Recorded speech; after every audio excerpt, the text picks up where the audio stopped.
Hello, and welcome to one of the last classes of the day that we are so excited about for DNA Day here at Family Search and RootsTech.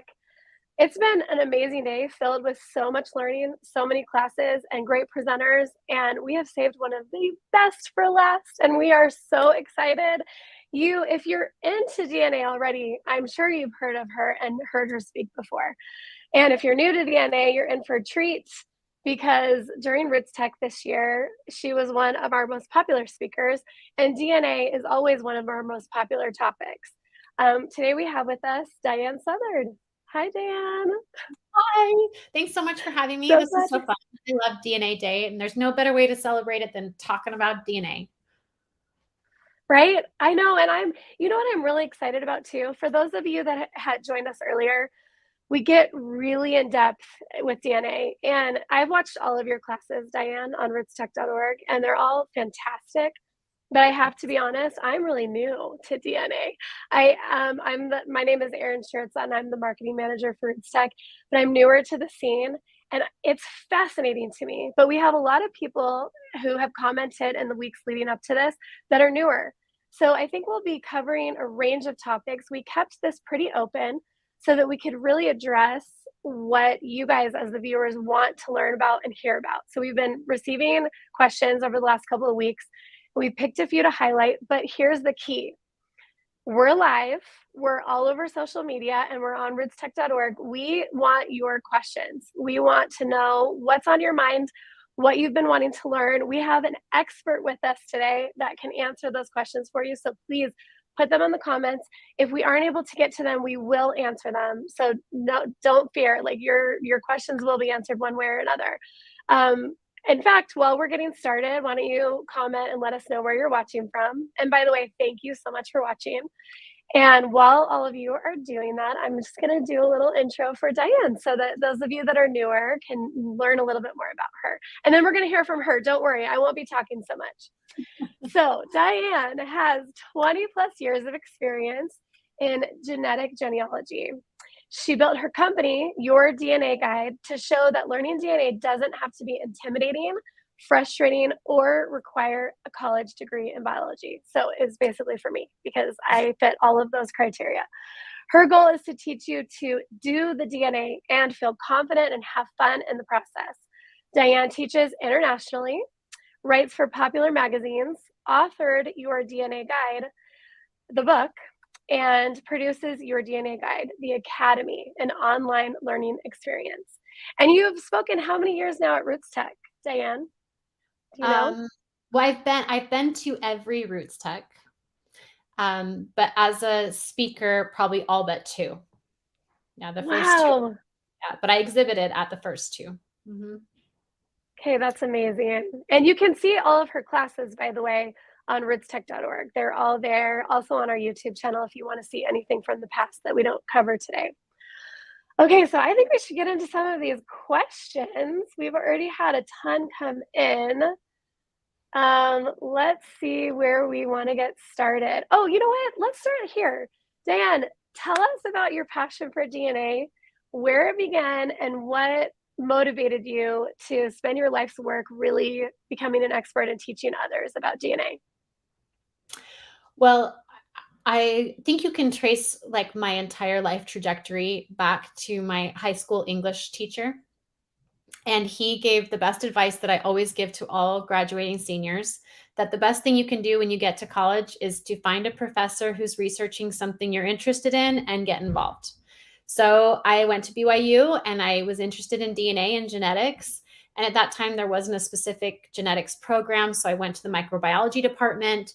I went to the secretary and I said, hey, can you give me a list of all the professors and the things that they're researching? And she said, sure. And she had the list. And I was looking down the list and it was like virology and history of bacteria. And I was like, nope, nope. And then there was Professor Dr. Scott Woodward, who was working on the DNA of ancient Egyptian mummies. I was like, wow, I'll do that. So I walked down the hall, knocked on his door and said, hey, could you use another researcher? And he said, I'm not going to pay you. And I said, that's okay. And he's like, great. So I started helping out in his lab. And there was this huge cemetery just south of Cairo, Egypt, that was not near any towns. And no one knew who any of these people were, hundreds of burials. So there was this kind of multidisciplinary effort to try to figure out who these people were. And our team was in charge of the DNA part. And so this was back like in late, well, I was there in 2000, but it started before that. But they essentially didn't have very many genetic tools. We were using mitochondrial DNA, which traces only your direct maternal line. And so we Oh, had all of these samples from this cemetery, and we were trying to figure out their relationships based on mitochondrial DNA. And Scott, was in charge of this research. And so word kind of got out that we were doing this to a local Utah philanthropist named James Sorensen. And what Scott was saying was that, well, we can tell how the people in the cemetery are related to each other, but we can't tell who they're related to in the world. There was no database. He's like, we need to build a database of DNA and genealogy for the world. And Mr. Sorensen was like, well, okay, let's do that. And so that's what I started doing in college, wow. was to travel on the weekends while other people were like partying and cramming for homework. I was like presenting, teaching people about DNA and genealogy. So I started when I was 20, and like I've been doing it ever since. So Wow.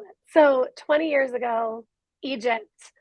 What were you able to discover? That's so fascinating. I've been to Egypt once before, and I just find it fascinating the way that they were able to preserve, bodies, which I'm sure helps with DNA. But what were some of the things that you learned there that really stuck out to you?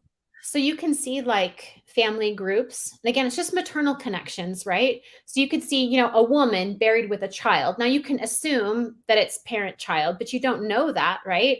But the mitochondrial DNA does say they match, which means they at least have that maternal relationship, which is most likely mother child. So there you could see like patterns of families like buried in similar places and things like that throughout the cemetery. But really the power would come now. And I don't know actually what they've done with the current technology. Like obviously I've moved on and I haven't kept up with that project, but it's still ongoing from as far as I know. God, that's so fascinating. That's really amazing to look back that far. With people that are interested in learning about DNA right now, what is your advice? Like, how do I use DNA to help in my family history efforts and research? Where do I begin? So, I mean, the first step is to get the oldest person in your family tested. So, my rule of thumb is anybody who does not have both parents available to be tested should be tested themselves. If you have both parents, you are what I call genetically irrelevant. I mean, it's fun to test yourself just to see what your results are. But as far as doing research, you're irrelevant because you only have 50% of your parents' DNA. They have 100%. So if you are still young enough to be in a generation that has older generations still alive, you need to test them first. And that's hands down your first step, is to get those older generations tested. I know we've received a lot of questions about which test to take and where to start. Do you have any advice along those lines? So we actually have a page on our website, like what's the best DNA test to take in 2023. So you can like just Google that, your DNA guide best test to take 2023, and you'll find that web page. But essentially what it comes down to is you have to decide what's important to you. What do you want to know? So if you want to do genealogy, likely some of the most important factors are going to be how big is the database at the testing company, because it's totally reliant on the matches that you have with other people.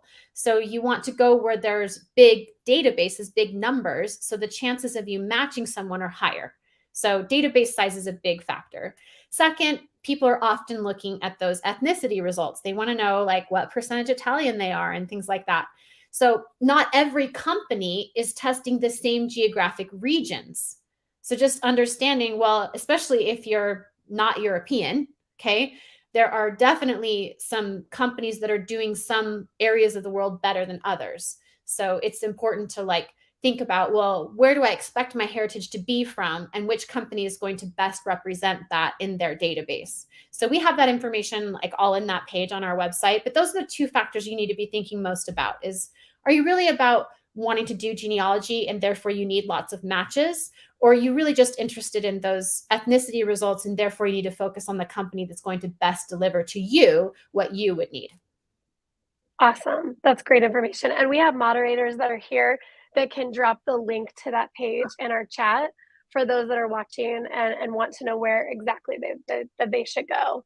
As far as your academy, this is so fascinating to me because I learned at RootsTech this year more about DNA and helped my cousin actually get in touch with some experts because she doesn't know her biological father. And so I've learned a little bit more. So I love that you have an academy. At what point of learning is your academy helpful? Is it for anyone just starting? Is it more for a basic understanding of DNA, or where can they get started? Right. So we've really tried hard to make sure we've got something for everyone to meet you wherever you are in your DNA journey and like take you as far as you want to go. So our first Academy course series we call our tours. So our tours will take you literally in through a tour of your DNA testing company. So no matter where you've tested, we have a tour for you to take. And the tour is a series of video instructions. So it's me talking to you about different sections of the website. And we also have a workbook that you download. It's a PDF. And then you work through the workbook and you're filling in essentially your own information into the workbook. So when you're done with the tour, you kind of have created for yourself a little like personalized report of your DNA test results. So we've had lots of people go through these tours, everybody from somebody who's like barely ever logged in to people who have been doing this for 15 years. And everybody's learning something because these websites are vast and they actually have a lot of tools and a lot of menus. And it's really hard to like navigate and see everything. And so we think of it like, I don't know if you've traveled like to those hop on, hop off buses, you know, where you can like Oh yeah, hop on, absolutely. take you to this place, then you can hop off. And then you just, when you're done looking at that thing, you hop back on and you go to the next thing. That's how we think of these tours, like hop on, hop off buses. So it's not going to be like super deep dive, spend like 14 hours, you know, it's just a hop off, take a look around, see what you might want to come back to and like dig in Right. deeper with, and then hop back on. So yeah, those are the first step. The first tier are our tours. And then we have courses on like Y-DNA specifically to trace that direct male line and how to use that. We have courses on endogamy. So if you have a family who's like lived in a small town or small places or have been part of a religious culture that have kind of married within the same group of people over and over and over and over again, that can create different kinds of DNA challenges that you have to treat differently. So we have a special course just for people who have that situation in their family tree.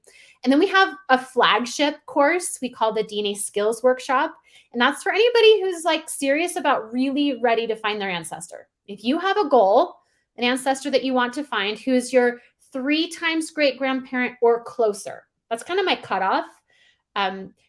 People like to think they can use DNA to find a 5th or 6th great grandparent. It's not impossible, but it's just not recommended. There's a lot of steps.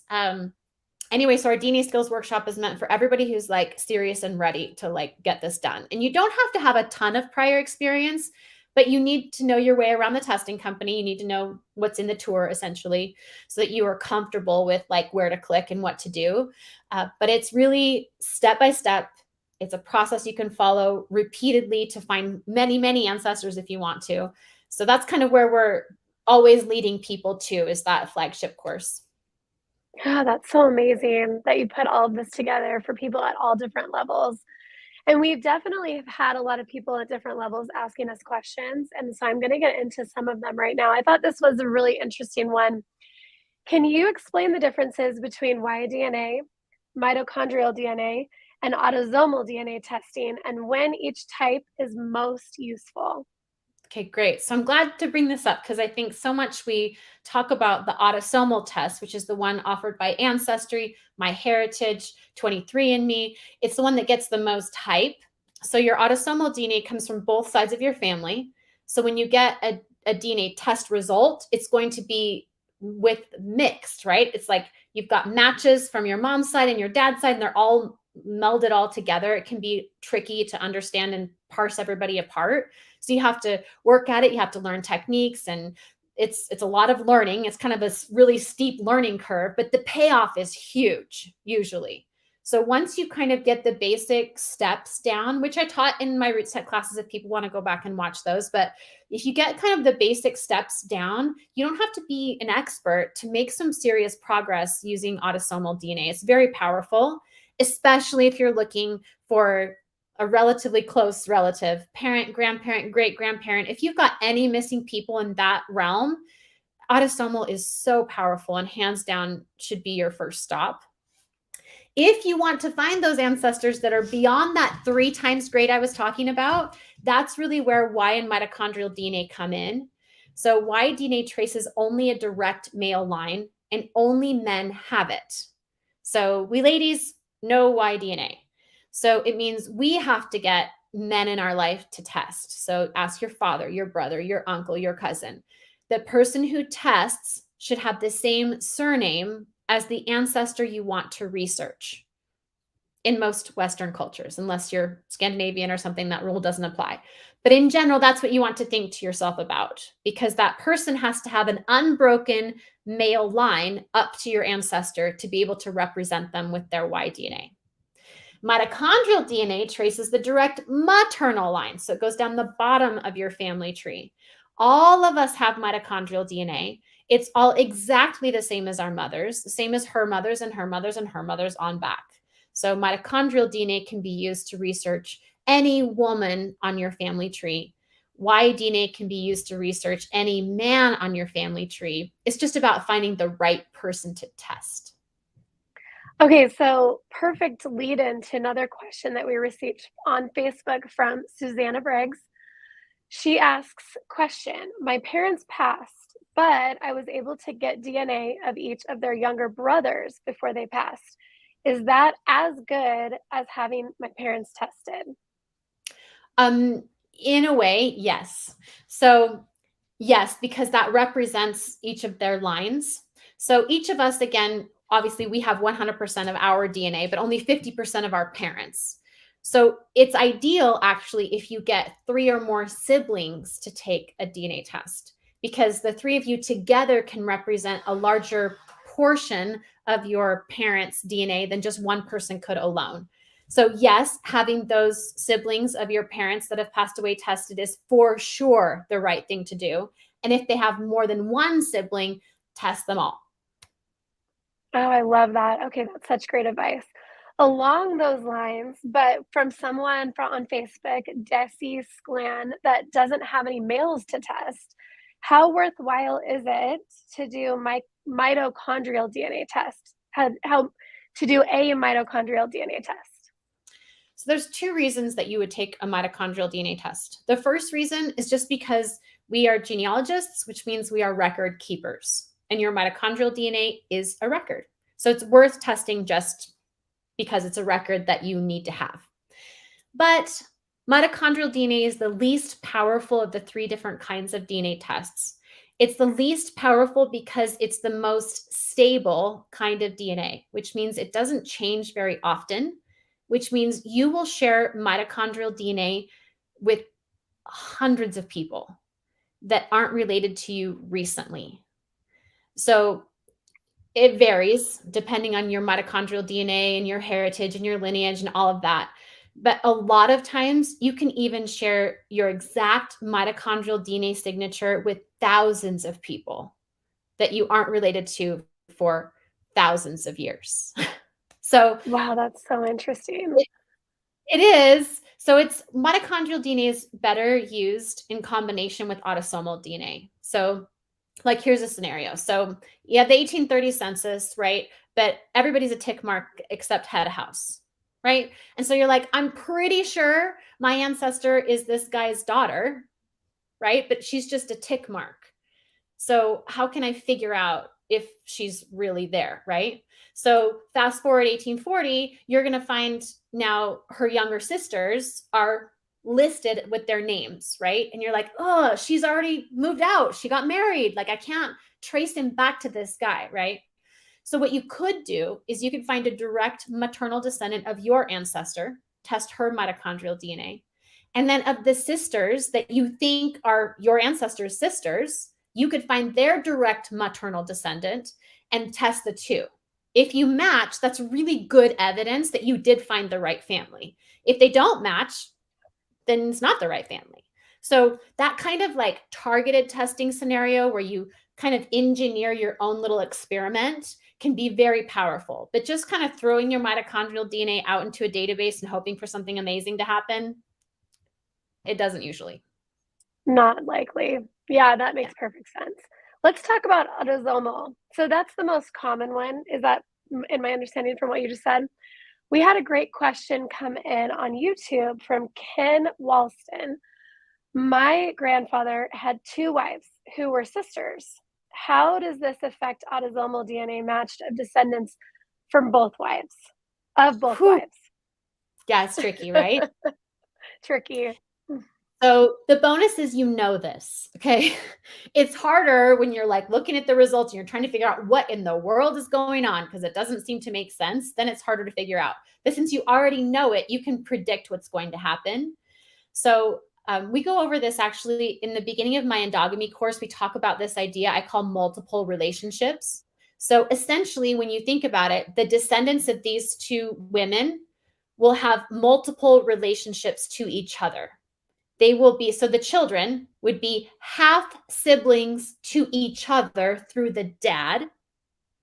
Okay. That's their first relationship, half siblings through the dad. But then these children will also be first cousins through the mom. Okay. So these children are both half siblings and first cousins. Okay. So if we were to test them directly with each other, they would actually look like full siblings. That's the amount of DNA they would share. That's when it gets really confusing for people because if you're testing these people, but you don't know about these relationships, it often happens the other way around where it's like one woman has children with two brothers and she's only married to one of them and they're trying to tell, right? So it gets really complicated because the total amount of DNA is the same amount as a full sibling. So then you trickle that down. Like if you're not actually testing the ancestors, but you're testing their children or grandchildren, you just have to keep thinking about what are their two relationships and how much DNA would that be? What would I expect? So again, as long as you know, you're good. It's when you don't know and you're trying to figure things out that it gets really complicated. Right. And if you don't know, I actually watched your class from RootsTech this year on how my ancestors are related. Yes. And there's such great detail there and such great steps that you outline on how to figure those multiple relationships out. So I highly recommend that class. That was awesome. Very cool.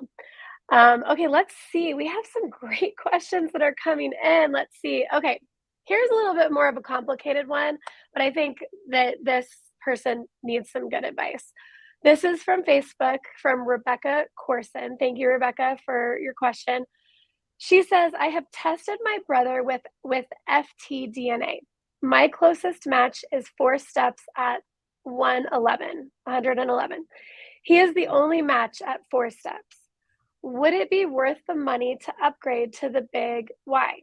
Also, can I research his line to find an MCRA, or is it too far back? It shows 1700 centimorgans. Okay.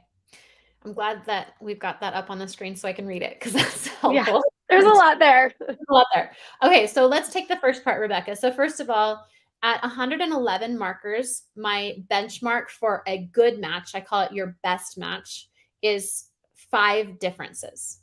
Okay, so you have 4, so you're within that realm of somebody that's worth looking at. If you were looking at only 67 markers, just for everybody else on the call, if you only have 67 markers or lower tested, you only want to look at people who have 3 or fewer differences from your Y-DNA profile. Okay, so we know this match is worth your time. That's the first thing we have to discover. So secondly, you see this match is the only one matching you at this level, and you're wondering about upgrading. So my first question is, has this match upgraded? So you can tell how high somebody has tested by looking at that table. It tells you like if they've tested 37 or 67 or whatever. So if he's tested at Big Y, 100% you should. It would for sure give you lots of insight into how closely you're related. And I couldn't recommend it higher. If he hasn't, it doesn't really do you any good to do it if he hasn't done it, right? You both need to do it to make it really worthwhile. Though, again, it's a record. And so it's worth testing just for your own benefit to have the record. But as far as understanding your relationship to him, it will only work if the two of you both upgrade. So next you're asking, is it worth it? Like, am I going to find our connection? So this last part where you said it shows 1700 CE. So that's telling you family tree DNA is anticipating that you are connected with this match at about that year. Okay. So it's a rough, very rough estimate, okay, of when. I call this your generation of connection. It's how far back do you need to go before you're going to connect with this person. So you tell me, does that sound like a reasonable genealogy project for you to be able to find and document an ancestor back between 15 and 1850 CE? If that sounds like fun and something you're up for, then go for it. Like that's a possible connection you could make. But are there going to be records? Are there documents? I don't know. Depends on where you're at and like 50,000 other factors. But if you're up Well, for and it. I just now realized I read that as centimorgans, but of course it's not, it's years. So yeah, Okay. that's much different. Thank you. Much different. And that is something that I think that someone has to consider, right? What is this going to take for them to be able to figure it out and what their goals are? We've had so many good questions. Here's one from Anthony Lee Roller from Facebook, who asks, what is a better connection, total centimorgans or segments? So, Anthony, it really depends on what you're researching. So, again, we were talking a little bit about that endogamy when you have that practice of marrying within the same culture over and over and over again.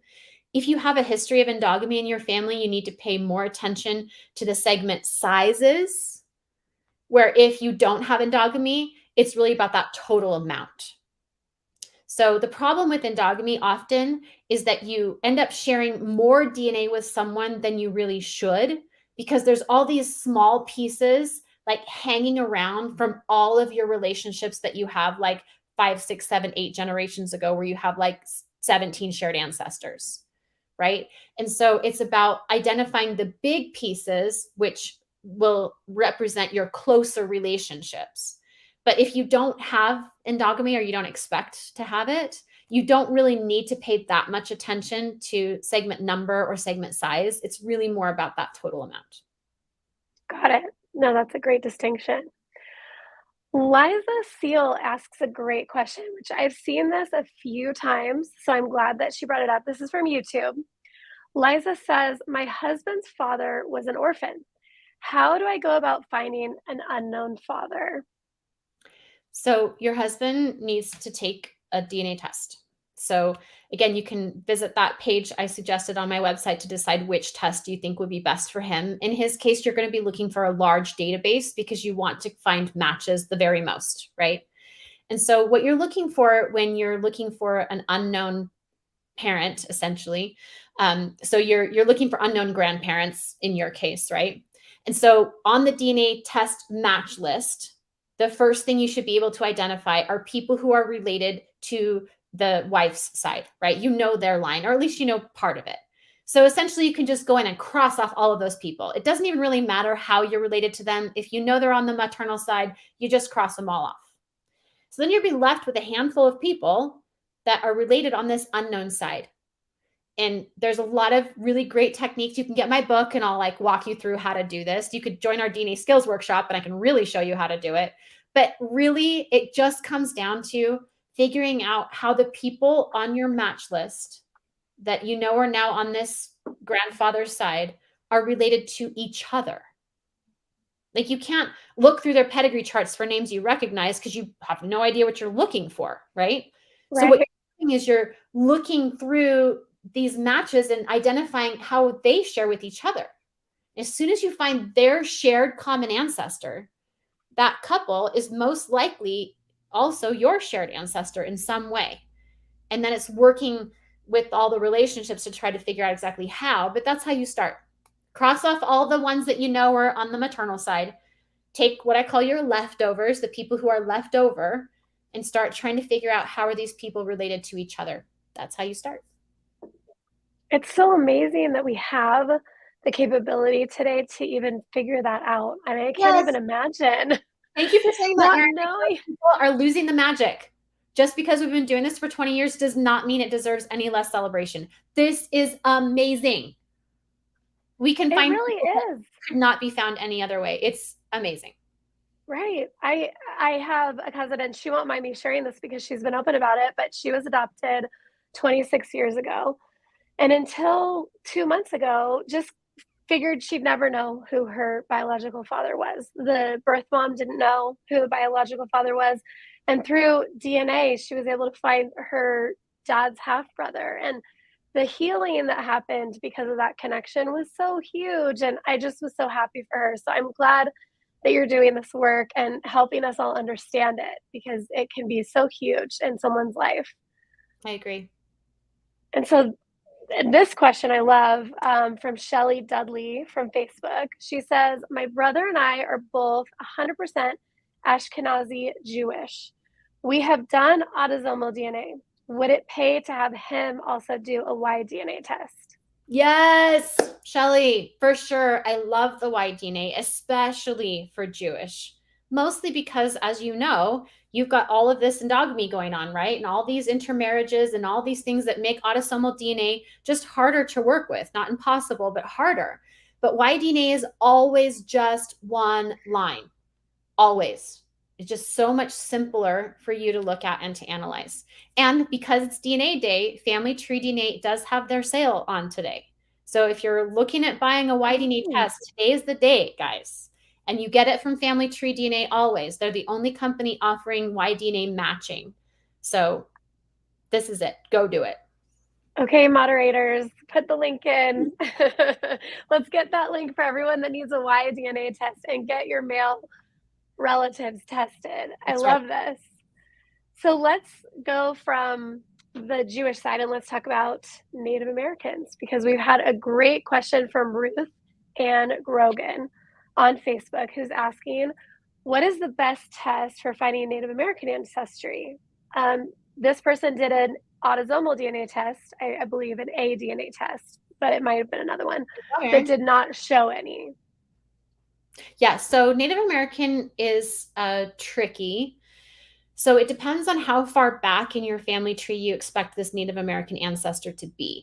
So if you just do some really simple, like average math, so you obviously are 100% you. You have 50% from your parents, 25% from your grandparents, 12, and then we just keep having it, right? And so you get back far enough to where a percentage, even like if you're expecting 6% Native American, it doesn't mean that it would actually show up in the test. It's a small percentage, and the testing company has to have that exact kind of Native American DNA in their database in order to tell you that you're Native American, right? And Native American isn't just one thing, right? I mean, we kind of lump all these people together in one category that we call Native American, but genetically they're diverse from each other in a lot of ways. There's different kinds of Native American. In general, our testing companies don't have huge Native American repositories to compare you against, not like they do for Italy or Ireland or whatever, right? They're a lot smaller database population comparisons. And so it just may not show up. Okay. Now, it's also that, let's say you think your 3 times great grandmother was Native American. Okay, but was she full Native American? I mean, or was she just a quarter, right? Because then that dilutes that DNA even farther back into your tree. So that's usually the biggest factor, is that your Native American ancestor is too far back in your family tree to be accurately detected by the kind of test we have today. However, what you can do, if you have an ancestor, like a name and a person that you are like really sure is Native American, if that person is female, you can do a mitochondrial DNA test that will determine if that person's female line was Native American. So again, you have to find the right person to be tested. It has to be a direct female descendant of that ancestor. but there are very specific Native American kinds of mitochondrial DNA that can tell you, like, unequivocally, yes or no, was she Native American on her direct maternal line. Again, you can do the same thing with Y DNA. If that ancestor that you think is Native American is a man, you can test his Y DNA, again, finding the right person. There are very specific Native American kinds of Y DNA. So that's usually the best, most powerful, direct way to find out if an ancestor really was Native American, is to do that wire mitochondrial test. Oh, that's such great advice. And you brought something up when in that answer that made me think of another question that we got. And I think that this is a great question. And I was surprised that I think just like Joseph, it's Joseph Sisling from Facebook, maybe by the answer. And his question is, why did my test change after 2 years? Saying that my family is from a different region. Is that just because there's more tests in the database and there's more information, or are there other reasons for that? Yeah, so ethnicity is tricky, right? So, I mean, when we think of somebody who's French versus someone who's German, to us, those are such strikingly different kinds of people that we can't even imagine that there's anything similar about them. Their language is different, their culture is different, their food is different, everything is different. Their DNA, it's not that different. And that's the problem that we have, is trying to parse out these ethnicities from the DNA. And these are all labels we've made up, right? I mean, they are these geographic boundaries that we now call Germany and that we now call France. I mean, how long have these really been around, right? Not that long. And yet we have to talk Right. about it in some way, right? And so as more research evolves, as more DNA results come in, it does affect how they're talking about where you're from. So obviously your DNA hasn't changed, but they are better, theoretically better, at categorizing you. So a good example is, like I was talking about, how different companies have different amounts of people from different places. So let's say your family's from Croatia and you took a DNA test 5 years ago, and the company that you chose doesn't actually have a Croatian, we call them reference populations, a group of people that are from Croatia that you could then DNA match, that they would say, oh, you're Croatian, right? They didn't have that. So what are they going to do? They don't say to you, oh, we don't know who you are, because that would be a bad product, right? That would be bad business for them to come back and be like, sorry, we don't know who you are, right? Instead, they assign you to the next closest category, right? They're just going to plop you in with a neighboring country or a neighboring region, right? Because they can't identify you as Croatian. They literally can't. Well, fast forward 5 years, now they've have new reference populations, they've built up their database, and suddenly, boom, you're Croatian, right? So it's a lot about how the technology is evolving. It's a lot about how their databases are evolving. But yes, you're going to see those fluctuations probably forever. This is still just an estimate. There is nothing like compactly for sure about any of these numbers in the ethnicity. It's all just an estimate. That's so fascinating. And it makes sense. I love that you have the perspective of 23 years under your belt to be able to see how things have evolved with DNA. And I'm really curious where you see the industry going from here and what you've seen in the last 23 years. Yeah, it's really exciting and it's really fun. And I think being here since the beginning does like help me be a little bit more patient with where we're at, because I think gosh, guys, we've come so far. Do you even like realize how in 2007 they were telling you if you were English or African or Asian, and we were like overjoyed. It's like, "Oh my gosh, I'm 100% European. How did they know?" Like, Right. we thought that was amazing. And now our like Italian ethnicity is off by 5%, and we're like, never was talking about. You know what I mean? Like, this is like amazing how far we've come. So amazing. It's incredible the amount of detail they've been able to give us. And that will just get better and better and better and better. I also think where we're headed with our larger databases is being able to break past my 3 times great grandparent or closer limit. Because right now I really feel like we are stuck at that 3 times great grandparent level because of the way DNA is inherited, because of the randomness of it. It's really hard to be confident in making connections beyond that 3 times great grandparent level right now. But I do think that it won't always be this way, that the databases will get stronger. Our math, a lot of this has to do with math. It's about biostatistics and about probabilities and lots of things I don't understand that we need some really smart people to like put their brains on and come up with better math to make this work better than it's working right now so that we can go back farther and we're not stuck in this kind of relatively recent time frame. But I think that is the biggest breakthrough I'm looking forward to, is this just being able to connect with generations further back. Oh, I love it. So get tested and get your relatives to get tested too so that we have more and more going. Yes. I love that. This is so exciting. Leonard Carter asks from Facebook. We talked a little bit about Y-DNA earlier on today. Took a Y-DNA test, but I have no matches. Any suggestions? So, Leonard, you've got 2 choices. Number 1, you could look at your DNA match list, which is completely devoid of any people, and you could just feel really sorry for yourself.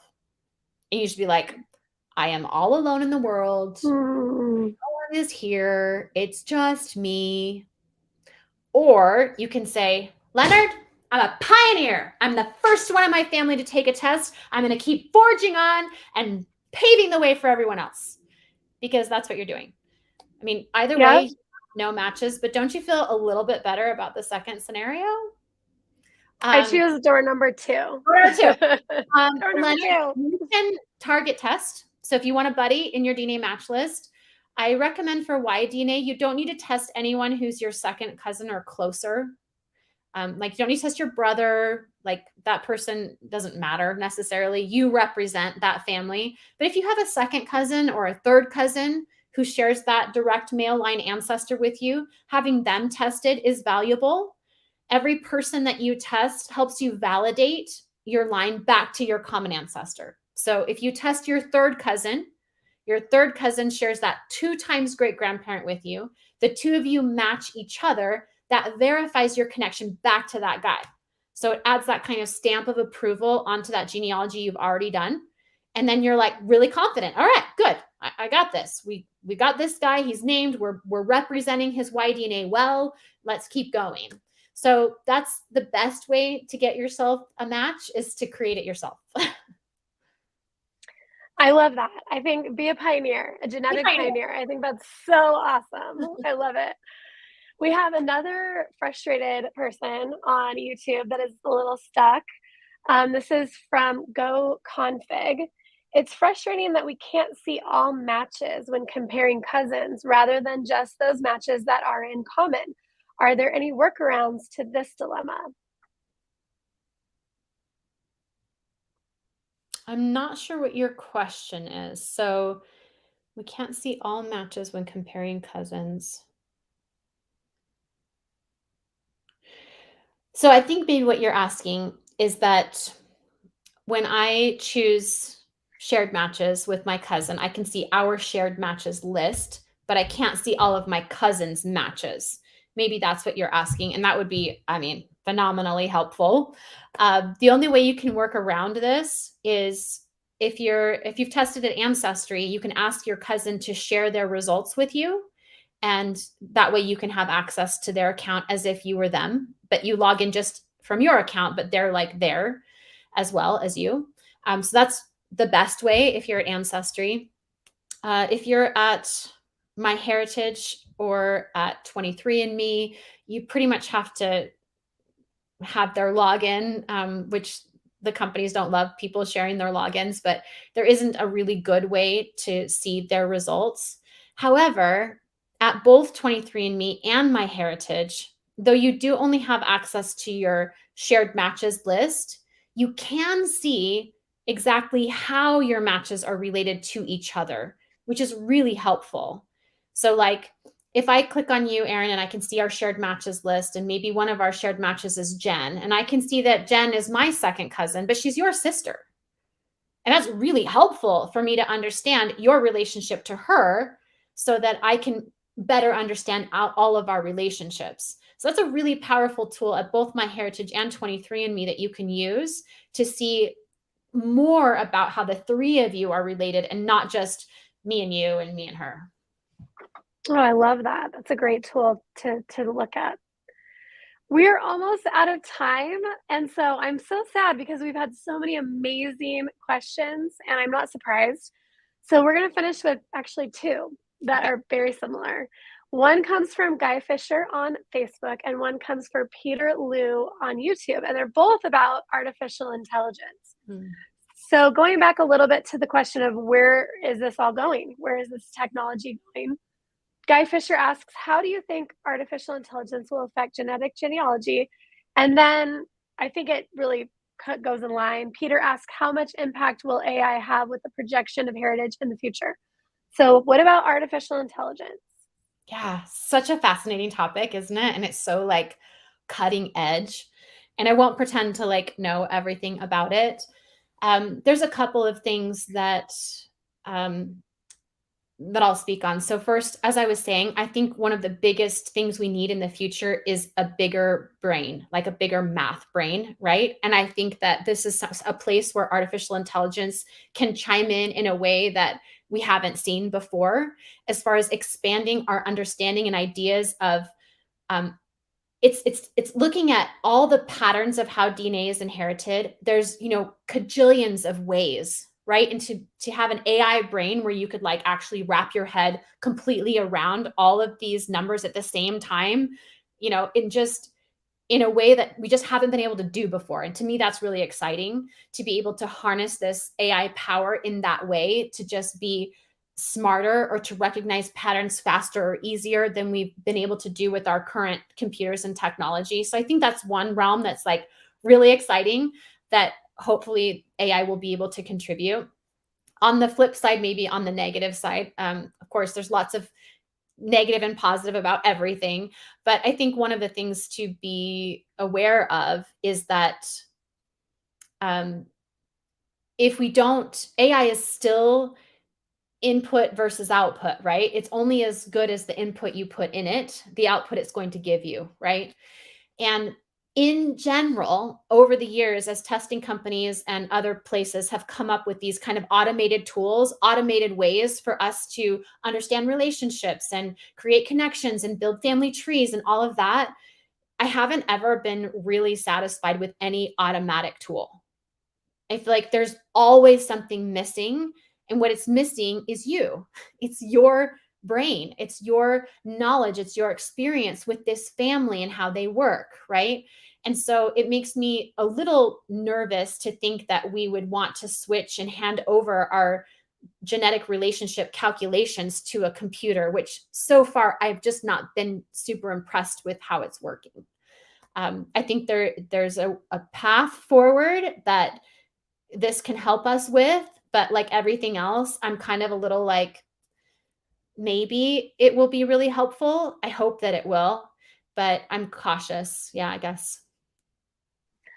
And in the meantime, you can go to your DNA guide to become your own expert That's without right. the intimidation, without the AI brain, and learn more about how to understand and use DNA in your family history efforts. And Diane, I just can't thank you enough. This has been so fascinating. And to those that are still watching, and there's a lot of you, we will get to the questions that we didn't get to. We will answer them in social as much as we can.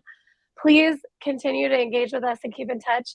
And I'm hoping that we're going to see you at RootsTech next year. This year, you taught a few classes, several classes.